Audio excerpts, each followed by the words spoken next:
Bonjour et bienvenue dans ce premier exemple d'application sur les jointures concernant la gestion des notes. Dans cette capsule, nous examinerons certains aspects fondamentaux de la gestion des notes des étudiants, en abordant des questions telles que la récupération des notes des étudiants ainsi que de leurs notes. Alors comme toujours, prenez une feuille et un stylo et c'est parti. Donc voici la base de données de la gestion des notes. Donc cette base de données contient 3 tables. Donc la première table c'est la table étudiant, contient les informations concernant les étudiants, telles que le numéro d'étudiant et prénom de l'étudiant. La deuxième table concernant les informations sur les matières, telles que le code de la matière, libelle matière et ainsi le coefficient matière. Et la troisième table, c'est la table évaluée pour stocker les évaluations des étudiants. Ça veut dire les notes des étudiants. Ces informations contiennent le numéro de l'étudiant, le code de la matière, la date de test et la note. Ça veut dire que l'étudiant numéro 1 a passé un test dans la matière avec l'ID 1. Donc le test a lieu le 15-12-2021 et la note obtenue c'est tout simplement 15,5. On va utiliser cette base de données pour répondre à un ensemble de questions. Donc travail à faire, c'est tout simplement écrire des requêtes SQL pour récupérer les informations suivantes. Donc la première information c'est les noms et les notes des étudiants. La deuxième information c'est la liste de tous les cours, ça veut dire les matières et leur date d'évaluation correspondante. Alors cliquez sur pause et en utilisant les jointures, essayez de trouver une solution avant de continuer. Nous voilà de retour, on va commencer par la première question ou bien la première information. Donc les noms et les notes des étudiants. Donc comme toujours, on va utiliser le principe du tableau. Donc c'est plus simple. Donc information.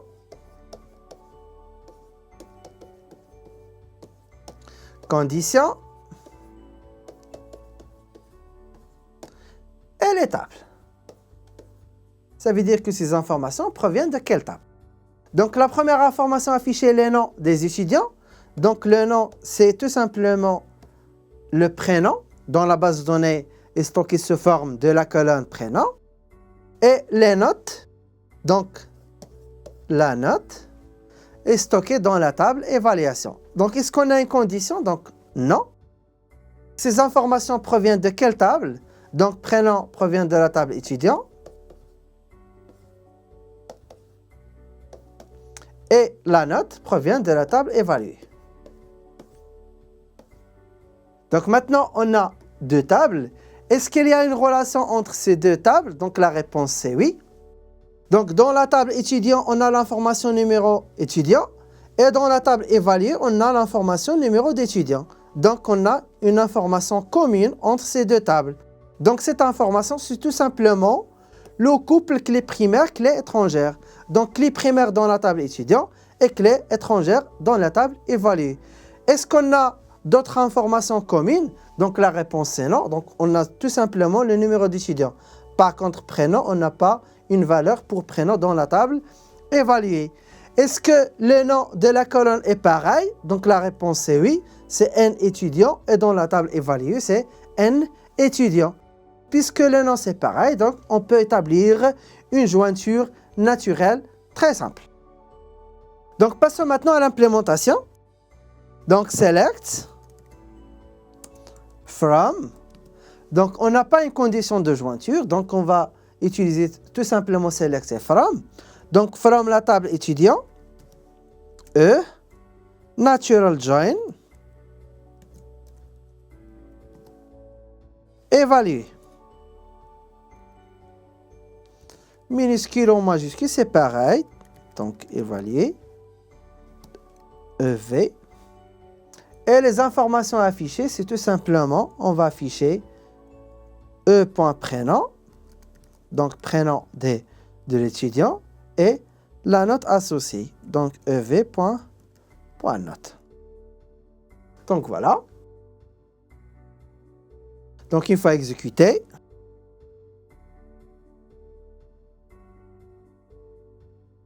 Donc, on obtient la liste des étudiants avec leurs notes associées.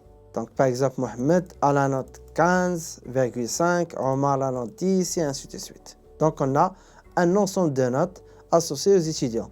Alors, ces notes proviennent de la table évaluée. Donc, le nombre d'enregistrements affichés, c'est tout simplement le nombre d'enregistrements dans la table évaluée. Donc, ici, on a utilisé une jointure naturelle, mais aussi on peut utiliser une jointure interne. Donc, qu'est-ce qu'on va faire? On va tout simplement écrire join, évaluer E, on, E.n étudiant, donc le numéro d'étudiant, égale tout simplement ev.n étudiant. Et les deux requêtes retournent le même résultat. Donc, retournent le même résultat. Donc, tout simplement, les employés ou bien les étudiants avec leurs notes associées. Donc, ça, c'est le résultat de la première requête. Et ça, c'est le résultat de la deuxième requête.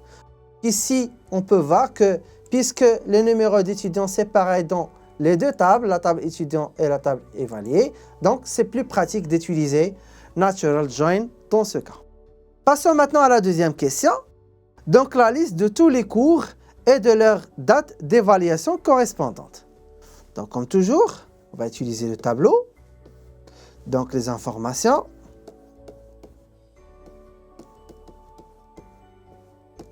Les conditions. Et les tables. Donc, les informations affichées, la liste de tous les cours. Donc, par exemple, on va afficher le nom du cours. Donc, le cours, c'est tout simplement, c'est la matière. Donc, on va afficher le nom de la matière. Et le nom de la matière dans la table matière, c'est tout simplement Libel Math. Donc, Libel Math, c'est le nom de la matière. Donc, Libel Math. Et pour la date d'évaluation, donc la date d'évaluation, c'est tout simplement la date du test. Donc, la date du test est stockée dans la table évaluée. Donc, date T. Donc, Libel Math provient de la table matière. Et la date T provient de la table évaluée. Est-ce qu'on a une relation entre matière et évaluée?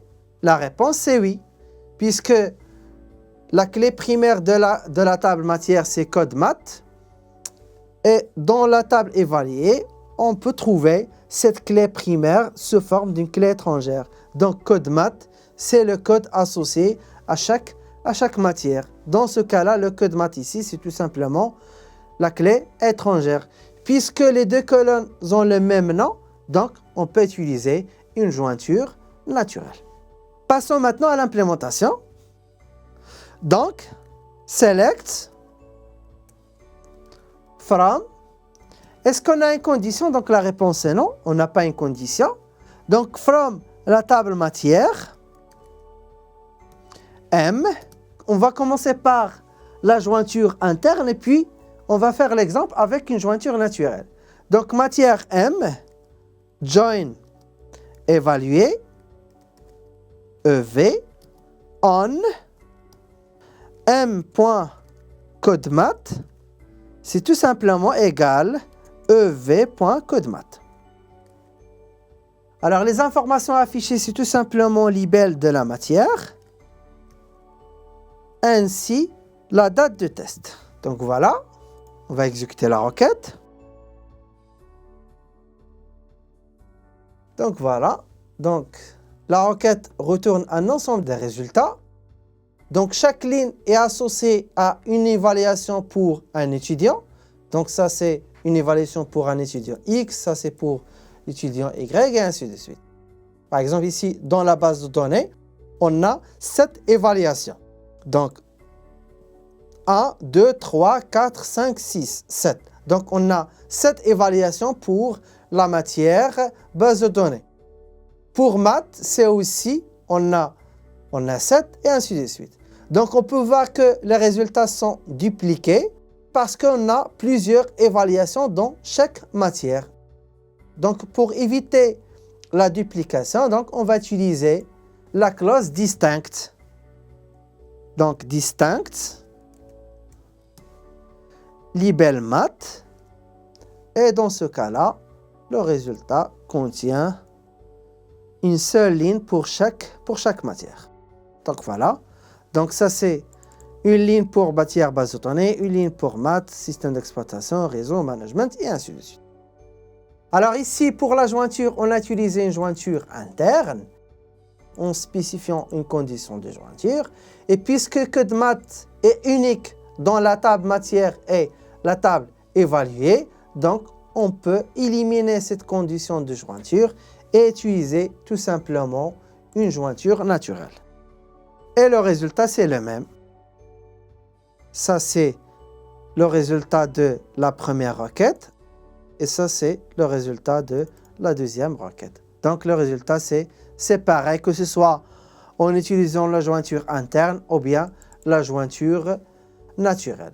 Donc on peut voir que l'utilisation de jointure naturelle c'est plus pratique et facile et rendre le code plus lisible au lieu d'utiliser d'autres conditions dans la condition de jointure. Et voilà, en conclusion de cette première partie de notre examen sur la gestion des notes, nous espérons que vous avez acquis une vision précieuse de la récupération des notes et les notes des étudiants, ainsi que de l'obtention d'une liste complète des matières avec les dates d'évaluation. Dans la prochaine vidéo, nous explorerons des requêtes et des perspectives plus avancées basées sur cette base de données. D'ici là, happy querying!